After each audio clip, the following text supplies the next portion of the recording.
I thought that by my late 20s, I would have everything figured out because that's the expectation that's normally set and we all try to attain. And honestly, I don't have everything figured out. And within the past few weeks, I've been contemplating how I can go about 2026 with a better mindset and giving myself a gentle reminder that most people do not have their lives completely figured out before the age of 30. Most people's lives start at the age of 30. And I'm planning to do a realistic reset for 2026 that has simple but achievable goals and allows me to have a fresh start, and hopefully it will help you as well. So, starting off with the one thing that has been plaguing my mind for like the past 6 months, I started to have almost like a quarter life crisis where I took literally one day and I just sat on my couch and I thought about everything that has happened to me within the last year or so. And I think the biggest stressor for me was that thing in the back of my mind that's just like, you're almost 30, you don't have your shit together. What's your finances looking like? Are you even in a career that you enjoy? Because most people's lives genuinely start to flourish and start when they hit 30. And I feel like that is not talked about enough. Everyone has a very different journey. And for some people, they can get their finances, their careers, even their relationships figured out before 25. The amount of people I come across that have that, sometimes I feel jealous. But at the same time, I'm like, you know what? Your journey was different than mine. So who am I to judge? So I'm learning to let go of that societal pressure almost to have everything together. Because realistically, on this journey of life, you're not given a blueprint of what you're supposed to do, every step you're supposed to take, every choice you're supposed to make. You are figuring things out as you go. And it would be really detrimental to sit and think that my finances are not here by this time, then that means I failed. Or if I haven't advanced in my career, or I'm not even in a career that I want to be in, that I failed. At this period of time, especially at the end of the year, where you're trying to prepare for the next year, is to really reflect on where you're at presently in life. My biggest reset for next year has been a career reset. I don't think that a lot of people talk about this because I feel like your career is a very personal thing, right? The last job I had, it was so mentally and emotionally draining. And it really was affecting my relationships more than I thought that it was. And so at some point, I had to quit. At the same time, that period of time while I've been unemployed, it gave me the space to really like sit and reflect on where my career has been going, where I'm at currently, where I want to be in the future. And my biggest thing was that career wise, I have not been doing what I've been wanting to do. And my biggest thing has been to be a content creator. And the fact that I never like fully took it seriously and took those steps, because in my ear, I'm hearing from my parents, like, oh, you need to focus on a real career and what are you doing, blah, blah, all those questions. And it didn't give me that space to really think about what do I want? What's going to make me happy? It was more so being in a space of, well, what's going to make my parents happy? What can they brag about to people? You know, it sounds dumb, but like it's such a weird pressure that I have always had that. Maybe it's like the people pleasing tendencies of wanting to make sure that my parents are happy with what I'm doing or doing well in school, all that stuff. And it kind of followed me into adulthood. And then within the last couple months, as I've been looking for a job, I was like, none of this appeals to me. None of this is going to make me happy. No amount of money that a job could pay me is going to make me feel fulfilled. And I feel like that's the biggest part when you're in a career, is to be fulfilled. No amount of money is going to make you feel fulfilled. Money helps fix some problems, but it will never help you feel 100% fulfilled in what it is that you're doing. And so at some point I was like, you know what? I really enjoy making content. I'm watching other people make content that I can easily make, but I'm not sitting down and making the time and the space to create. This has been like a goal or a dream of mine for like years. So why not just take a leap and do it now? And I used to think like, oh man, it's too late. I'm getting too old. You know, people that are making content, they're younger. Like, you know, who's going to watch me? But realistically, I'm like, there are other people that are going through the same shifts as me. This just same life journey at a certain age or point in your life. And sometimes you need someone that's relatable, that's going through that. So I have decided in my mind, I was like, I'm going to set this goal. We're going to work on this consistently. So then I get a regular job, but I'm going to work towards this because this is my big goal and it's going to come true. It will take time.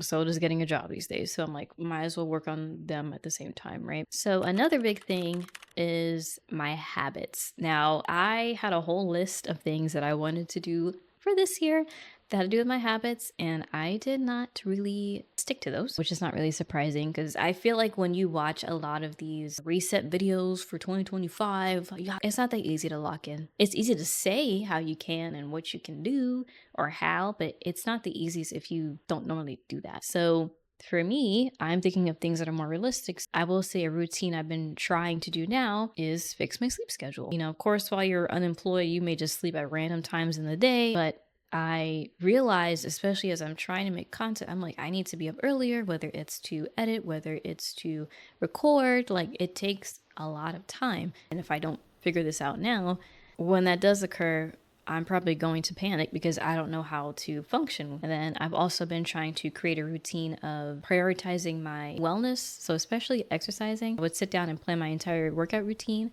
So, specifically around days where I don't have to edit or record anything or stream anything. So, I go 4 times a week, figure out what workouts I want to do, what I want to target. And I've been consistently doing that for at least a month or so. So, I'm pretty proud of myself for that. And then also, I'm trying to get more into tea and the things that I eat. And I would say another big habit for me is self-care. And I feel like, which is also not talked about enough, I feel like, especially with these like videos where they're like, oh, you need to lock in, blah, blah, blah. It's like a big thing when you do start to focus on yourself is prioritizing your self-care. Because what starts to happen is you can lock in so hard that you forget to take care of yourself. So my big priority lately has been to do my skincare in the morning, do my skincare at night. I'm trying to get into doing gua sha because, of course, as you age, you start to see it, and I am hating that slowly. But at the same time, I'm grateful that I am aging because not everybody is able to get to that point. And a big thing I've been doing, which I have been a person that does not do it a lot, is flossing. And I'd hate to say that it has been such a big game changer in the way that I feel that my health. So I've been making these small changes over a period of time so that way it just carries into the next year. And I would say one big habit I'm trying to get in the space of doing is meal planning or meal prepping, really. Because it's way more convenient. Even it doesn't have to be planned for the week, but at least for a couple of days so I don't have to think about it. So I'm just like, oh my gosh, I'm hungry. I go open the fridge, there's something to eat. But that does take a lot of time, so I have not figured that out yet. But little simple things like that really make a very big difference because I've spent a lot of time going with the flow of things, and that's probably the worst thing you could do because you have no structure, you have no organization, you have no plan. And a lot of the times when you do that, your life reflects the fact that you have no structure. Whether it's a lot of things happening at once or things that you don't want to occur, or you feel more stress. Like that's literally what I was dealing with last year, and I was just like, I can't repeat that again. So finances are like the biggest reset I definitely need to make. I've been in debt for a little while, and it's not that I like purposely haven't been like paying it off.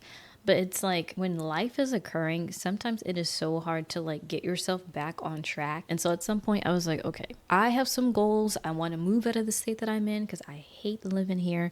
And I need to get my credit back up, and I like to buy myself a car. I want to buy myself things. I want to buy my family things, my boyfriend things. Like there's things I want to do, go places, travel, like that requires money. And if I am not budgeting correctly or having my finances where they need to be, I can't really blame anybody else or anything else. It took a lot of planning. But now that I genuinely sat down and really figured out like, this is my goal to have this paid off by this time, and at my credit here by this time, and then here and there I'll treat myself to these things. This is my budget. It has helped me view my finances in a much better light, because before it'd be more like, finally get a job, I get some money, like I know I need to pay my debt off, but like I haven't been able to buy things for a while. I think it's easy to over prioritize spending because who doesn't like treating themselves to things, right?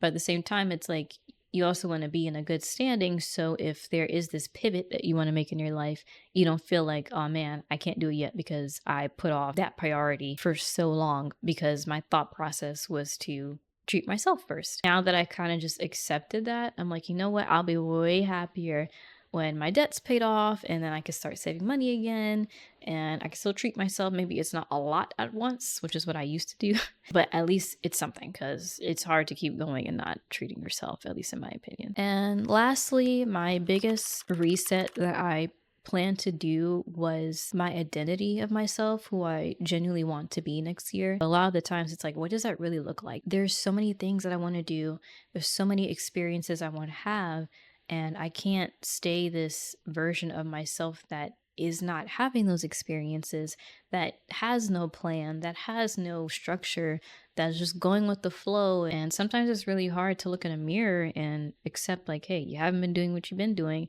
or you haven't been taking care of yourself that well, or you've been putting things on the back burner. I want to be the version of myself that, has my shit together. I want to be the version of myself that has my finances in order, that has structure and organization, that's taking care of themselves way better than they ever have, that's rewarding themselves for accomplishing their goals, doing all of the things that I wanted to do without feeling like, oh my gosh, something is stopping me, like blaming other things or people or situations, when in reality, it's myself.